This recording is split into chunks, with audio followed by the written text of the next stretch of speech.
Quando falamos em Roma, o que vem à mente? Centuriões marchando? Gladiadores lutando pela vida no Coliseu? Estradas que levam a todos os cantos do mundo? Sim, tudo isso e muito mais. Roma não foi só uma cidade, foi uma ideia, um poder que durou séculos e moldou o Ocidente de uma forma que poucos impérios conseguiram.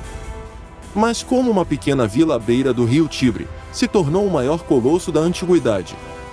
Como ela construiu um legado que ainda vemos em nossas leis, línguas e até mesmo em nossa arquitetura?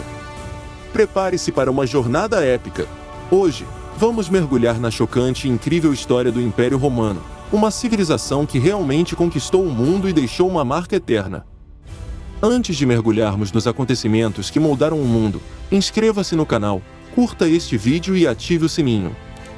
Cada ação sua contribui diretamente para o crescimento do canal e nos motiva a trazer mais histórias incríveis. Nossa história começa não com um império, mas com uma lenda. Diz a lenda que Roma foi fundada em 753 a.C. por dois irmãos gêmeos, Rômulo e Remo, amamentados por uma loba. Lendas à parte, a verdade é que Roma surgiu como uma pequena vila de pastores e agricultores às margens do rio Tibre, numa região estratégica da Península Itálica. Inicialmente governada por reis, um período que durou cerca de 244 anos, Roma era um lugar onde a influência etrusca e as tradições latinas se misturavam. Mas tudo mudou em 509 a.C., quando uma revolta popular, motivada pela tirania do último rei, Lúcio Tarquínio Soberbo, derrubou a monarquia. E assim nascia a República Romana. Uma nova era, baseada em princípios de governo compartilhado e leis, ao menos para os cidadãos romanos. Com um sistema complexo de senadores, cônsules e assembleias, a República começou sua jornada de expansão, primeiro pela Península Itálica, depois, inevitavelmente, por todo o Mediterrâneo. Esse período de quase 500 anos viu Roma crescer, de uma potência regional para a força dominante do mundo antigo, estabelecendo as bases para o império que viria a ser. A República Romana era uma máquina de guerra e diplomacia. Suas legiões, sinônimo de disciplina e organização, varreram a oposição na Itália. Mas o verdadeiro teste veio com as guerras púnicas contra Cartago, uma potência marítima rival no norte da África. Foram 3 guerras sangrentas, com heróis e vilões de ambos os lados, como o lendário general cartaginês Aníbal Barca, que ousou cruzar os Alpes com elefantes de guerra para atacar Roma em seu próprio quintal. Roma venceu, mas a um custo altíssimo, emergindo como a senhora incontestável do Mediterrâneo. No entanto, o sucesso trouxe novos desafios. O crescimento descontrolado, a vasta quantidade de escravos e a concentração de terras nas mãos de poucos geraram tensões sociais e políticas. A República, projetada para uma cidade-estado, estava se desarticulando sob o peso de um império.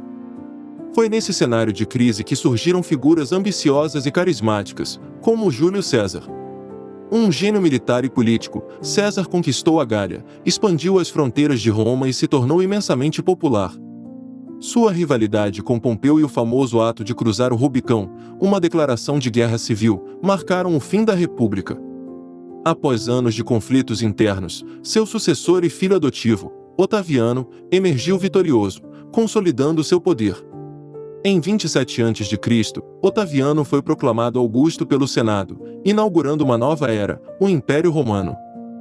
Com a ascensão de Augusto e o estabelecimento do Império, Roma entrou em sua Era de Ouro, a Pax Romana, ou Paz Romana.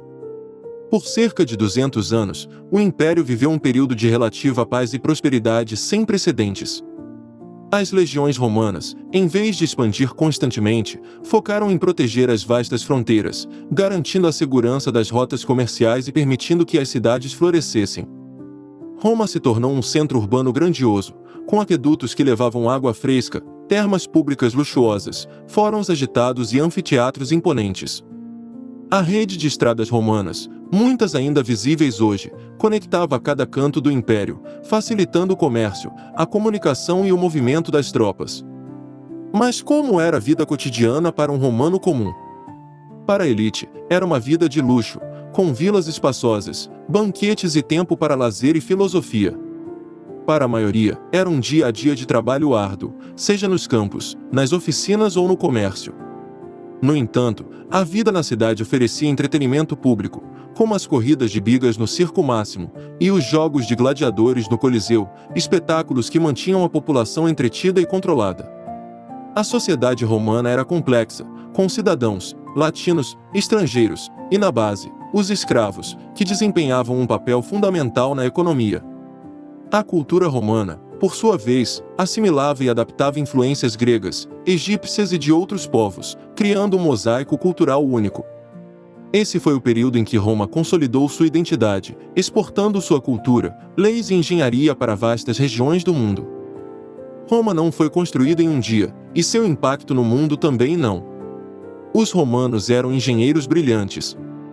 Pense nos aquedutos, que levavam água limpa para as cidades, nas suas vastas redes de estradas que uniam o império, nos esgotos urbanos, e claro, em obras-primas como o Coliseu e o Panteão, este último, com sua cúpula icônica, um prodígio de engenharia que resiste ao tempo. Mas não foi só concreto e pedra. O direito romano é talvez o legado mais duradouro. Princípios como inocente até que se prove o contrário, a igualdade perante a lei e a importância da evidência, são as bases de muitos sistemas jurídicos modernos. Imagine, eles estavam pensando nisso há 2 milênios. Nossa língua, o português, assim como espanhol, francês, italiano e romeno, são línguas latinas, herdeiras diretas do latim falado em Roma. O alfabeto que você está lendo agora e os numerais romanos, bem, a origem está clara. Na medicina, eles desenvolveram instrumentos cirúrgicos avançados e hospitais militares de campo. E até hoje, quando ouvimos a frase "todos os caminhos levam a Roma", ou vemos o exemplo de alguém que governa com mão de ferro, estamos usando a linguagem e o legado do Império Romano. Eles realmente pavimentaram o caminho para o futuro de muitas formas que nem imaginamos. Mas nenhum império dura para sempre. Após séculos de glória, o gigante romano começou a cambalear. O declínio foi um processo lento e complexo, não um evento único, e não houve apenas uma causa, mas um emaranhado de problemas internos e externos. Economicamente, o império enfrentava inflação galopante, escassez de mão de obra e uma dependência excessiva de bens importados. Politicamente, a instabilidade era a norma, com uma sucessão rápida de imperadores, muitos foram eliminados ou depostos. A corrupção e a luta por poder minavam a autoridade central. E claro, havia a pressão externa. Tribos bárbaras, como os godos, vândalos e hunos, constantemente pressionavam as vastas fronteiras, buscando terras ou simplesmente fugindo de outros povos. O império se viu forçado a gastar fortunas para manter suas legiões, muitas vezes desvalorizando a moeda. Em 395 d.C., o império foi oficialmente dividido em Império Romano do Ocidente e Império Romano do Oriente, ou Império Bizantino, numa tentativa de facilitar a administração de um território tão imenso. Mas a parte ocidental, mais vulnerável, continuou a enfraquecer. As cidades foram saqueadas, a autoridade central desmoronou. E assim, em 476 d.C., o último imperador romano do Ocidente, Rômulo Augusto, foi deposto, marcando o fim de uma era. Roma, a eterna cidade, havia caído, pelo menos em sua porção ocidental. O Império Romano do Oriente, ou Império Bizantino, continuaria por mais 1000 anos. Apesar da queda do Império Romano do Ocidente, seu legado não apenas sobreviveu, mas se tornou a própria fundação do mundo ocidental. A cultura romana, por meio da literatura, filosofia e arte, se fundiu com a grega para formar a base do que chamamos de cultura clássica, influenciando o Renascimento e o Iluminismo. Mesmo o calendário que usamos, o gregoriano, é uma adaptação do calendário juliano-romano. De certa forma, Roma nunca caiu completamente, ela se transformou, se espalhou e se integrou à própria teia da civilização ocidental. Suas ruínas majestosas, suas leis atemporais, suas palavras eternas, tudo isso nos lembra que o Império Romano foi muito mais do que conquistas e crises, foi uma força transformadora que, mesmo em seu fim, deu início a um novo capítulo da história humana. Esperamos que essa jornada por entre legiões e leis, imperadores e cidadãos, tenha sido tão reveladora para você quanto foi para nós. Agora, queremos saber, qual a sua parte favorita da história romana? Qual curiosidade sobre Roma te deixou mais chocado? Deixe seu comentário abaixo e vamos continuar essa conversa. Se você gostou dessa jornada e quer continuar desvendando os segredos do passado conosco, não se esqueça de se inscrever no canal, deixar o like, ativar as notificações e compartilhar este vídeo com seus amigos e familiares. Sua ajuda é fundamental para que mais pessoas possam embarcar nessas aventuras históricas. Até a próxima!